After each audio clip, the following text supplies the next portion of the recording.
If this review of the Nokia 8 seems a bit belated, it's A, no thanks to HMD Global and their PR, B, because there's been a lot else to look at recently, and C, because I've been waiting for Android 8 to hit this oh-so-stock flagship. In the end, it's thanks to Phone Show Chat co-host Ted Salmon for providing the handset, and it's still Oreo-less.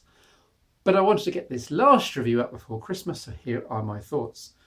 Nokia as a brand needs no introduction on the Phone Show, of course. Handsets like the Symbian running N95 8GB here, the N8, the 808 filming the show, of course, and the Windows Phone running Lumia 1020 and even 950, even though the latter was produced under the Microsoft name.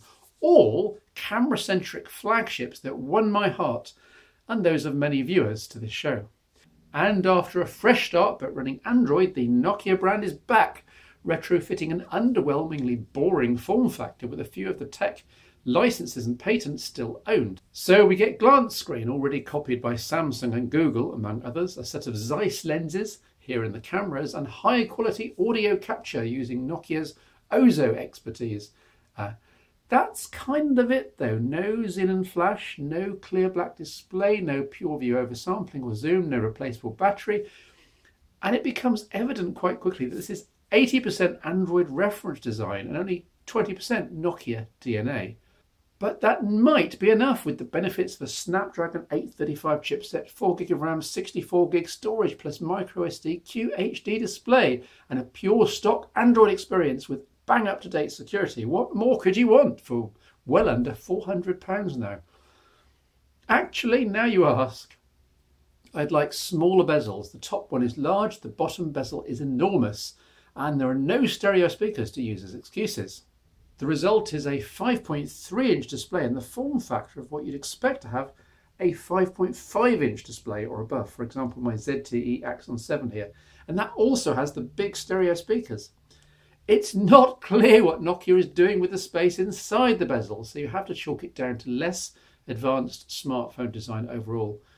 The chin has an iPhone 8 style capacitive home button and combined fingerprint sensor, offset annoyingly asymmetrically, i.e. not in the middle of the chin, while the back and recent apps sit either side and light up as needed, or can be set on permanently if you're perverse. The layout all works though, and all of that 5.3-inch display is available all the time for content, but I just wanted more of the latter. Maybe I'm just being picky though. After all, that price tag means there are bound to be some compromises, surely. In fact, the display is the only one such, which is impressive. Everything else is up to scratch. Including the dual 13 megapixel camera, it's set up with two f/2.0 lenses, one colour and with OIS, and one monochrome. The latter is used for arty shots and for live bokeh depth effects. So I was mainly testing the main camera here. And it's not all bad, certainly one step down from the cutting edge, the iPhone 10, but better than the pack. See the samples here for an example of what can be achieved in various lighting conditions. Both these are Nokia's rather cringeworthy term for a dual mode, letting the Nokia 8 capture side-by-side photos from both front and back cameras, each an effective 4 megapixels and square. It's a nice idea, hard to do, hard to frame right, and I bet that owners forget to turn this on much of the time. By default, you lose the mode when you exit the camera app. Anyway, video capture is more interesting given the special Nokia Ozo audio expertise, and it's impressive in terms of capturing high fidelity sound, as you'll see in a moment. Though I was disappointed that the OIS isn't used in video capture, and if there's any software stabilisation then it's not effective, which is a bit unforgivable. Maybe this will improve in a software update. Nokia 8 of course has incredibly sensitive microphones. Put your headphones on, crank them up and listen to the ambient noise as we walk through.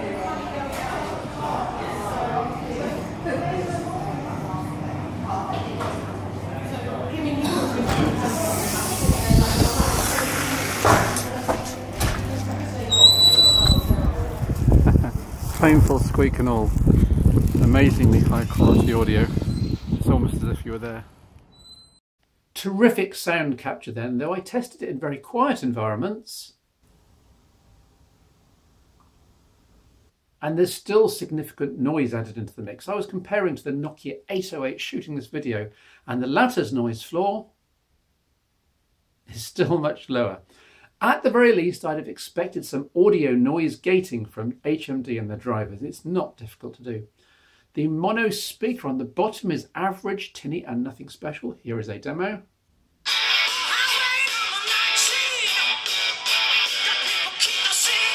Bit of Beth Hart and Joe Bonamassa.